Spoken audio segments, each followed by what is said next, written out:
जय श्री कृष्ण, जय राधे। आज बात कर रहे हैं धन के ऊपर।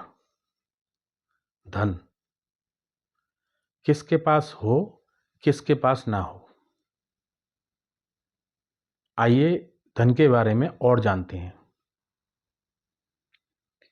आजकल लोग बाग कहते हैं जब हम प्रभु के मार्ग पर चलते हैं, अच्छे मार्ग पर चलते हैं, सद्गुण करते हैं, तो हमारे पास धन नहीं आता है। और जो दुर्गुणों में लिप्त हैं, अधर्मी हैं, गलत कार्य कर रहे हैं, उनके पास बहुत धन आता है। क्या हमको सही और सच्चे मार्ग, सत्य का मार्ग, प्रभु का मार्ग छोड़ देना चाहिए धन को पाने के लिए? इन्हीं कुछ प्रश्नों का उत्तर इस वीडियो में है। हम सभी का निर्माण प्रारब्ध के अनुसार हुआ है। प्रारब्ध और पुरुषार्थ ये दो चीजें होती हैं जिससे हम इस लोक में लौकिक रूप में प्राप्त करते हैं। प्रारब्ध जो हमारे पूर्व जन्म के किए हुए कर्मों के अनुसार संचित कर्म थे, संचित कर्म में से कुछ कर्म लेके जिससे प्रारब्ध का निर्माण हुआ इस जन्म में। और पुरुषार्थ जो हम इस जन्म में कर्म कर रहे हैं। प्रारब्ध और पुरुषार्थ के अनुसार जो हमें मिलता है उसको हम धन पाना और ना पाना बोलते हैं। हो सकता है जो आपकी दृष्टि में अधर्मी व्यक्ति है उसने पूर्व जन्म में अच्छे कर्म किए हैं, जिसके अनुसार इस जन्म में वो धन ज़्यादा प्राप्त कर रहा है। लेकिन इस जन्म में वो अधर्म कर रहा है तो आगे वाले समय में उसका क्या होगा वो हम सभी जानते हैं। हमें धन को लेकर अपने मार्ग को नहीं छोड़ना चाहिए। धन आता जाता है। धन की एक विशेषता और है। धन वास्तव में धन का कोई गुण नहीं है। यदि अधर्मी के पास धन है तो वो अधर्मी धन को अधर्म में लगाएगा, बुरे कर्मों में लगाएगा।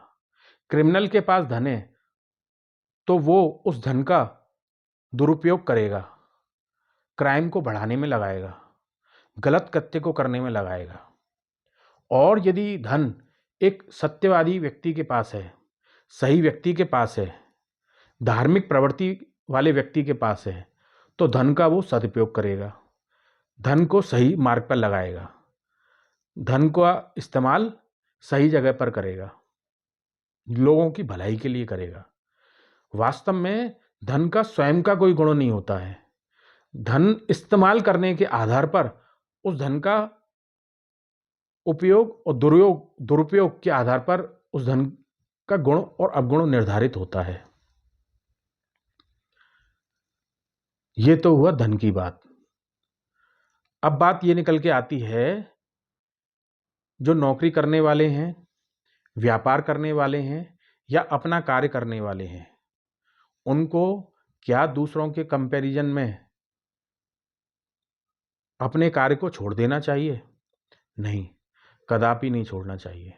हम यदि नौकरी भी कर रहे हैं, छोटा काम भी कर रहे हैं, धर्म से हम यदि पैसा कमा रहे हैं, धर्म और नीति से के आधार पर पैसा कमा रहे हैं, हमारे जितना विवेक है, जितनी बुद्धि है, जितनी शिक्षा है, कुशलता है, उसके आधार पर जो भी हम धन कमा रहे हैं वो हमारा धन 1,00,000 रुपये, 1 रुपया 1,00,000 रुपये के समान है।